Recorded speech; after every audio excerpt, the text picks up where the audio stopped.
Perché à quelques 800 mètres d'altitude au beau milieu des monts du Lyonnais, ce village est comme une vigie qui domine la région.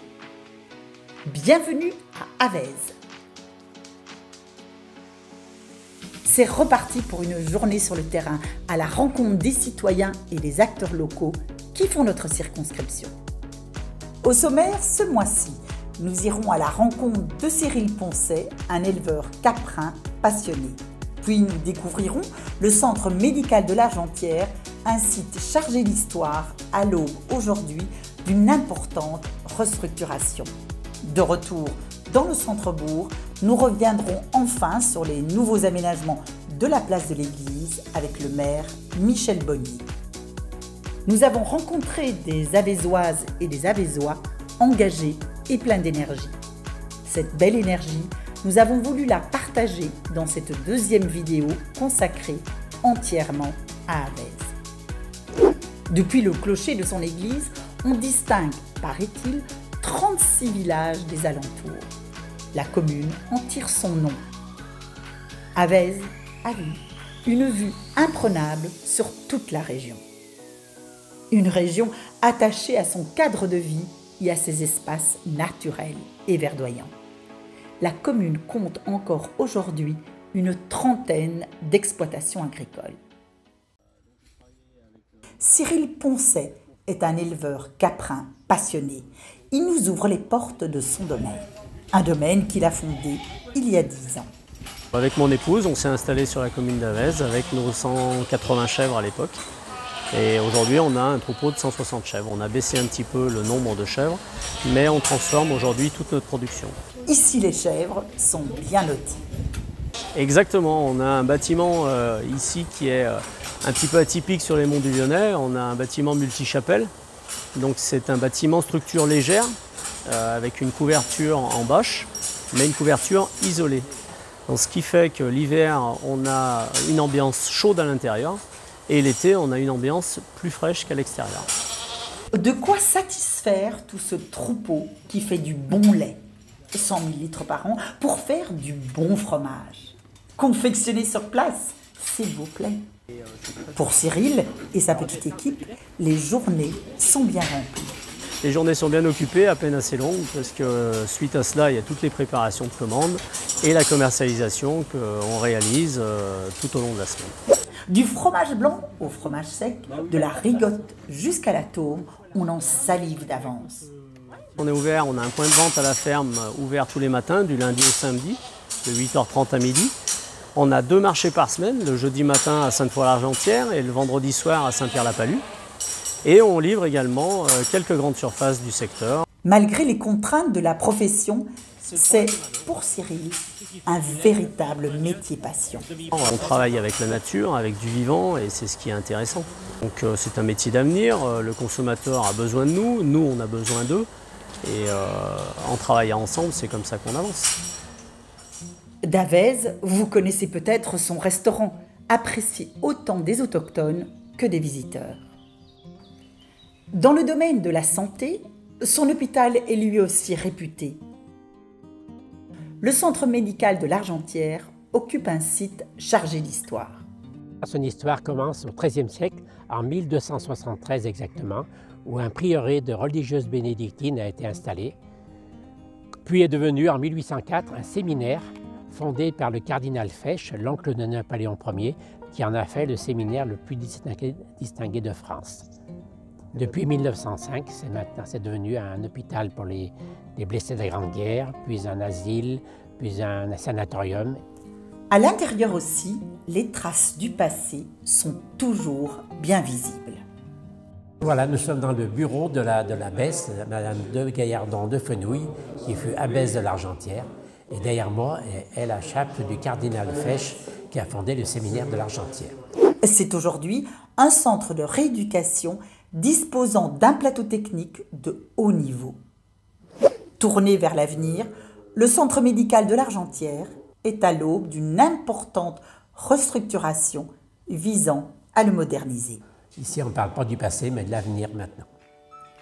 Avec ses 1150 habitants, Avez se distingue aussi par la qualité de ses équipements publics. Sportifs d'abord, avec son terrain de foot pour le grand plaisir du club local des Hauts-du-Lyonnais, son gymnase et même son terrain de boule. Quant aux plus jeunes, ils profitent à loisir du City Stade. Sans oublier son grand espace culture et loisirs avec au-dessous sa halte garderie, le coin des jeunes et le restaurant scolaire. Depuis peu, le centre-bourg offre aussi un nouveau visage. La commune a engagé dernièrement un vaste programme de réaménagement de la place de l'église. Tout à fait.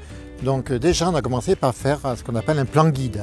Un plan guide nous a permis de voir comment on allait aménager non seulement la place, mais l'ensemble du centre du village. La nouvelle esplanade de l'église est devenue un lieu de rencontre apprécié des Avézois, avec ses bancs et ses espaces végétalisés. Donc on vient de terminer les travaux depuis la fin de l'été. Une réussite, y compris pour les automobilistes qui ont toujours autant de places de stationnement. Et on en a profité aussi pour mettre en sens unique nos rues. C'est-à-dire que la grande rue se monte et la rue qu'on appelle Croix-Michel se descend. Les réaménagements vont se poursuivre au fil des ans.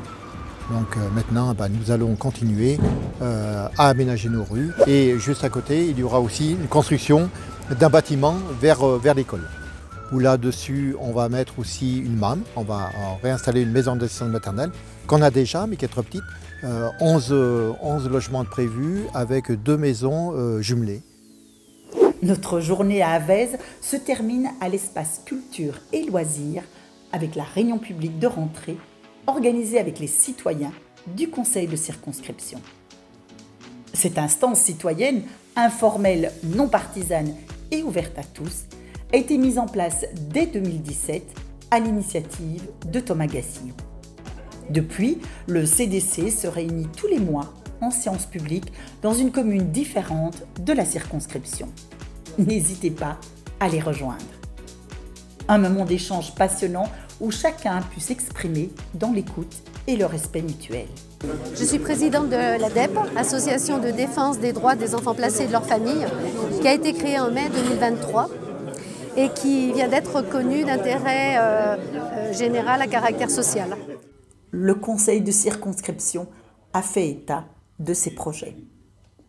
Un groupe planche sur la thématique de la résilience nationale. Dans chaque commune, il y a ce qu'on appelle un plan communal de sauvegarde. En fait, face à une situation compliquée, des inondations, un incendie, un accident, il y a besoin que tous ceux qui ont une expérience professionnelle puissent aussi rejoindre ces groupes de résilience. Un autre groupe se concentre sur la transition écologique. Voilà, nous recherchons quelques personnes pour compléter notre groupe de transition écologique. C'est un groupe non partisan, on essaye de faire comprendre les différentes choses qui touchent la transition écologique. On parle du nucléaire, on parle du photovoltaïque, actuellement on travaille sur l'eau.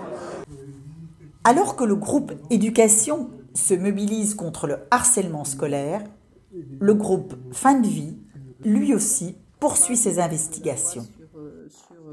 La fin de vie. Oui, il est toujours au travail, et spécialement ce trimestre où le projet de loi va sortir et où maintenant nous sommes armés pour l'étudier et éventuellement donner notre avis pour éclairer Thomas sur ces questions-là qui sont des questions essentielles, profondément humaines et très difficiles à traiter. Quant à Anoa, étudiante à Sciences Po Lyon, elle propose la création d'un nouvel atelier sur l'état du monde. Ce serait un groupe qui ouvrirait des discussions sur les relations internationales, les situations de conflit dans le monde. On pourrait parler du conflit au Yémen ou de la guerre en Ukraine et qui permettrait d'expliciter les relations entre États, les situations dans des pays et qui permettrait aussi de relier ça avec les questions de défense que Thomas traite notamment en tant que président de la commission. La prochaine réunion du conseil de circonscription est prévue le lundi 9 octobre dans le cadre magique de l'Assemblée nationale. Une journée exceptionnelle attend les citoyens du territoire. À noter dans vos agendas.